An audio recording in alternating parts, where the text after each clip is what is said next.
Dear brothers and sisters, Christ is risen. We are now in the celebration of Holy Pascha, Lord's Resurrection, but this celebration is somewhat darkened by what's happening in the world, in the Orthodox countries, in the Church itself. And I would rather, of course, talk about some high spiritual matters, divine liturgy, glorifying God, high meaning of the Gospel, Holy Fathers.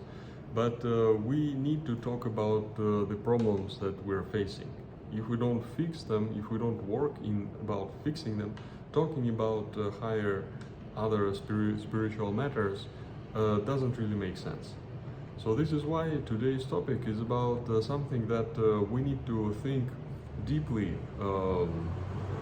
because often we think that problems come from outside, from enemies of the church, from some political forces, from the devil, etc. But most of the problems come from us, from the situation, the spiritual situation of the church as a whole, and of every Christian, everyone who is a member of the church.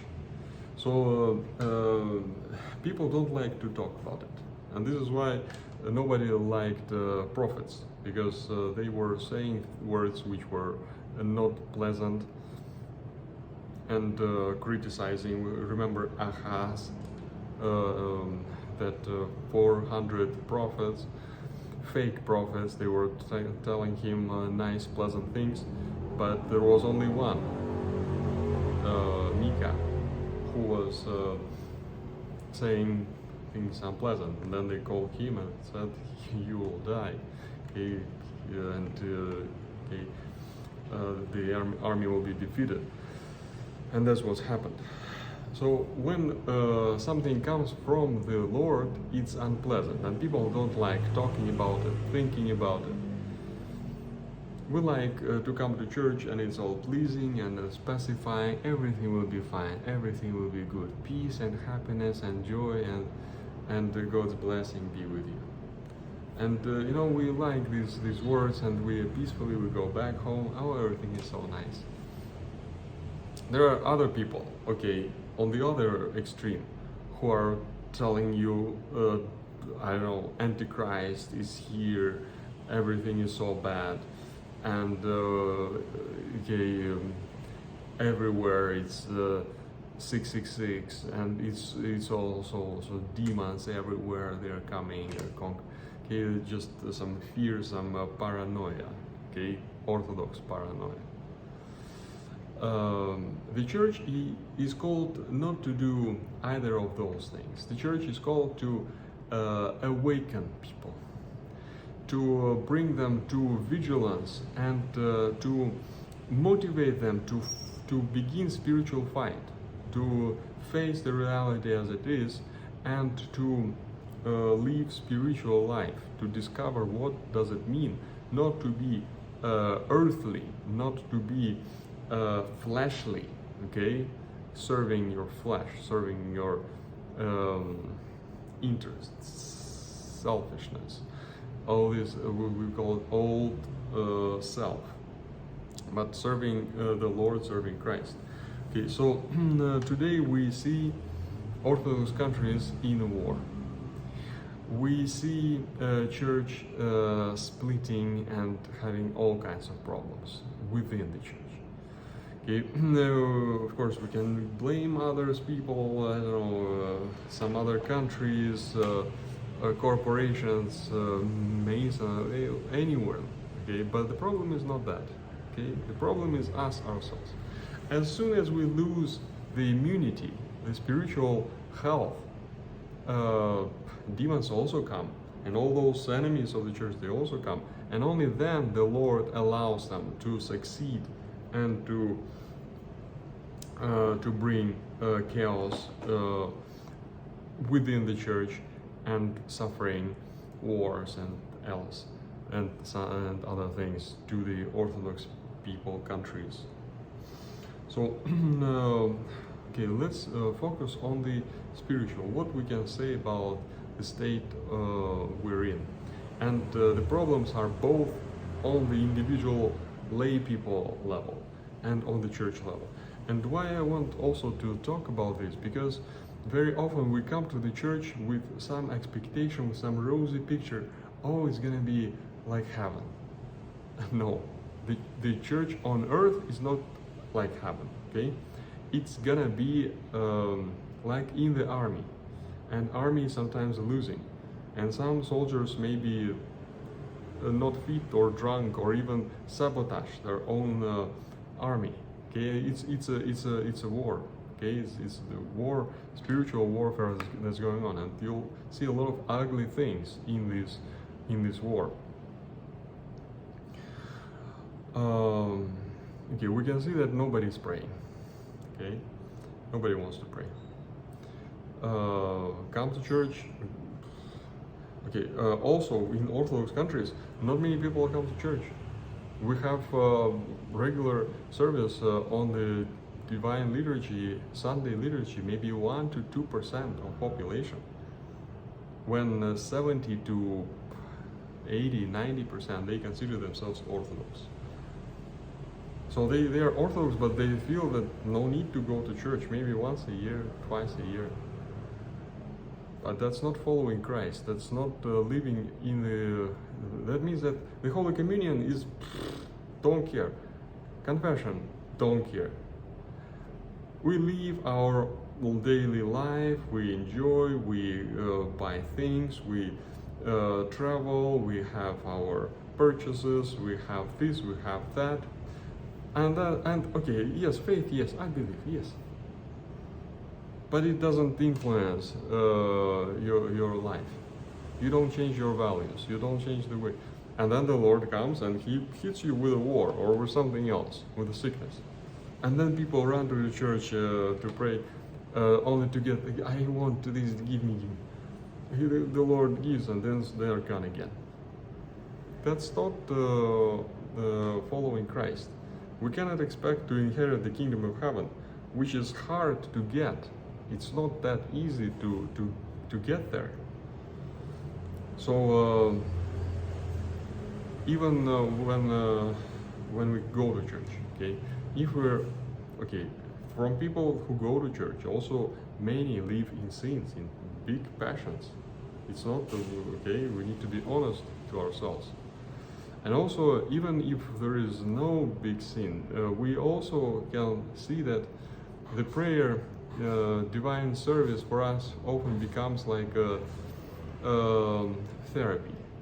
We listen to some music, like meditation.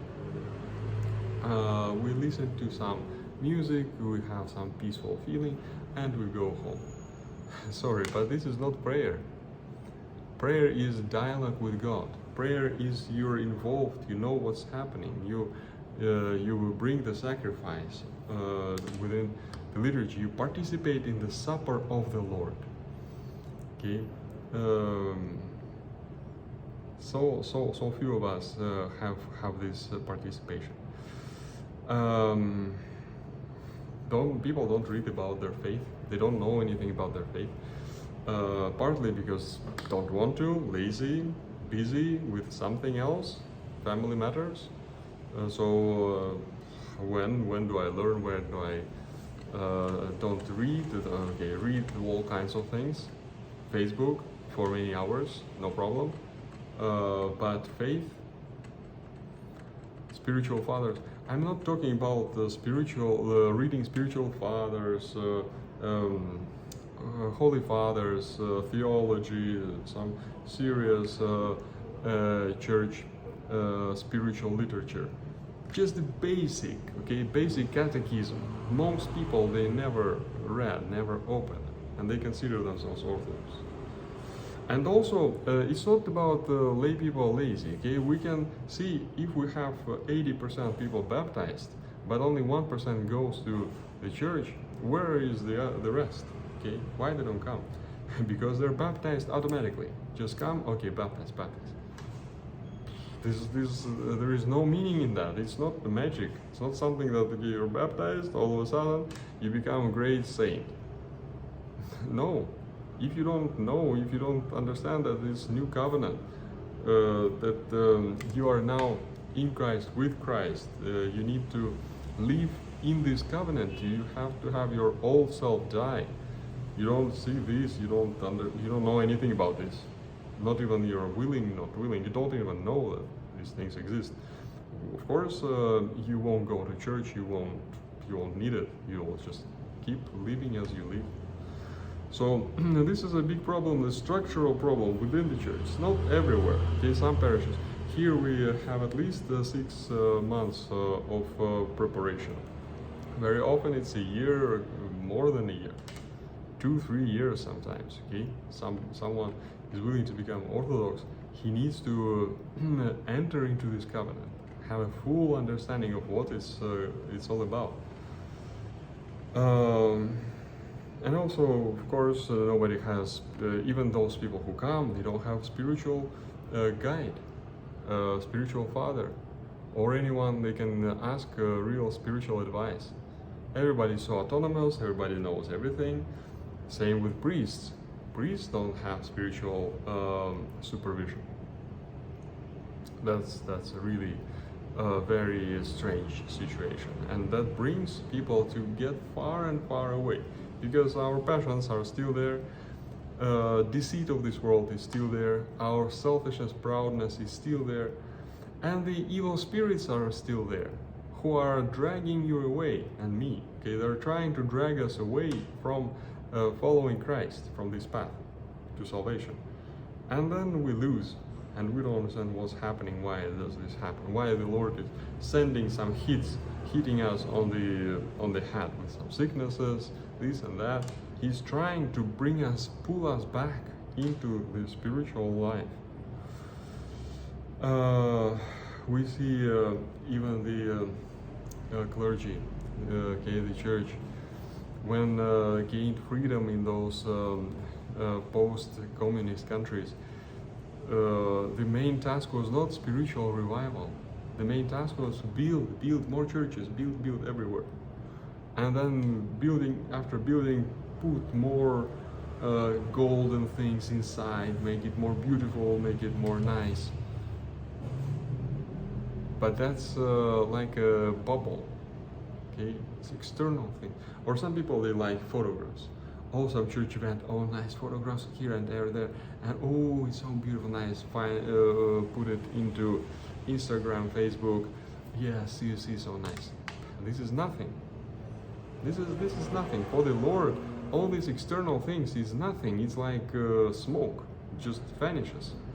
So you just hit it with something and it's gonna break right away, because there is no foundation. The true foundation is Jesus Christ and spiritual life. If a monastery is not found, it's not living by prayer and spiritual life, just has some, I don't know, construction, I don't know, publishing, these mainly external activities, okay? It has to have this spiritual basis. Then whatever happens, whatever war, revolution, whatever, the church will stand. It's gonna withstand all of that.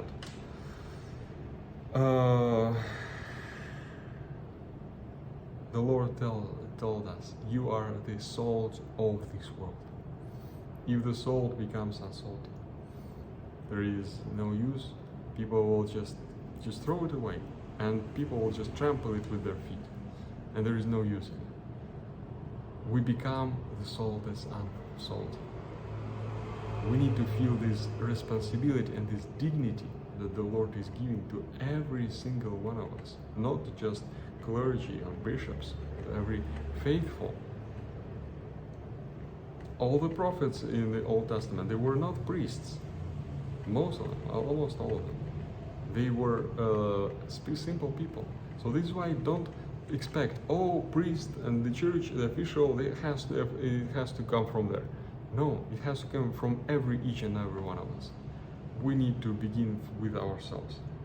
We need to live spiritual life and see how can we contribute to improving the spiritual life of the whole church as a whole.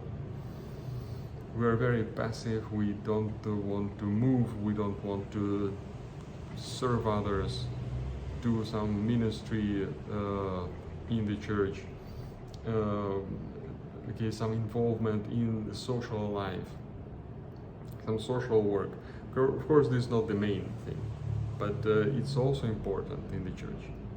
We want to sit and just enjoy and just have our own life. Okay, and this becomes, the whole church becomes like this. And so we're losing. This is why we're losing, and the Lord is looking at this. So this is not the church that I want to have. Okay, so maybe just might as well get rid of it.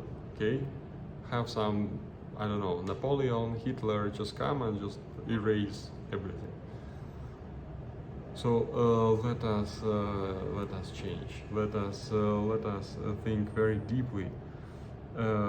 We need to recall Saint Ignatiy Branchaninov.